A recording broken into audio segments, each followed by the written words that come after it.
Our leadership development night is going to be happening on the 27th of April at 7:45. Now that is a little bit different because it's going to be a Monday night, but it will be where no Connect groups are happening. And it's just an opportunity where you can ask questions and explore some things together. So our guest speaker at this one will be Rachel Wadhams from the Gallery Church in Birmingham. So you can sign up for this on our website or on Exchange to get the Zoom link and the password. Victory.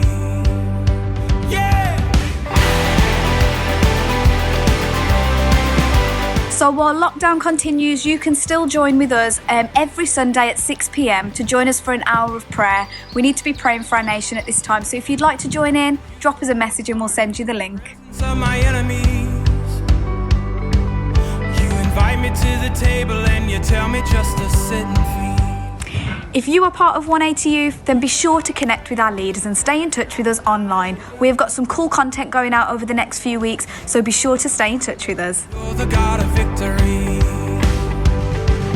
I'm dancing on the grave that once held me bound. So you can now join us online for Kids Stream. This is our online ministry for children. So you can catch us Fridays at 6:30 or Sundays at 10 a.m. live for some fun, some games, some custard pies and lots of competitions. When I walk through the valley of the shadow, I will not fear death.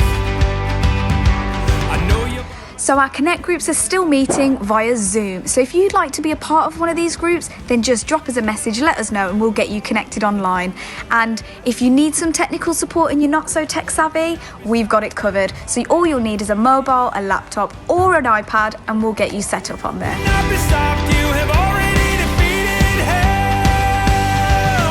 I'm dancing on the grave that once. So that's all for XL News. Remember, now more than ever is important to stay connected, and we've got the whole online world to do that. But pick up a phone, call someone if you know someone's isolating, and let's stay connected as a church. You can keep up to date with everything we're doing on our social media and on our website. So hit us up and stay connected.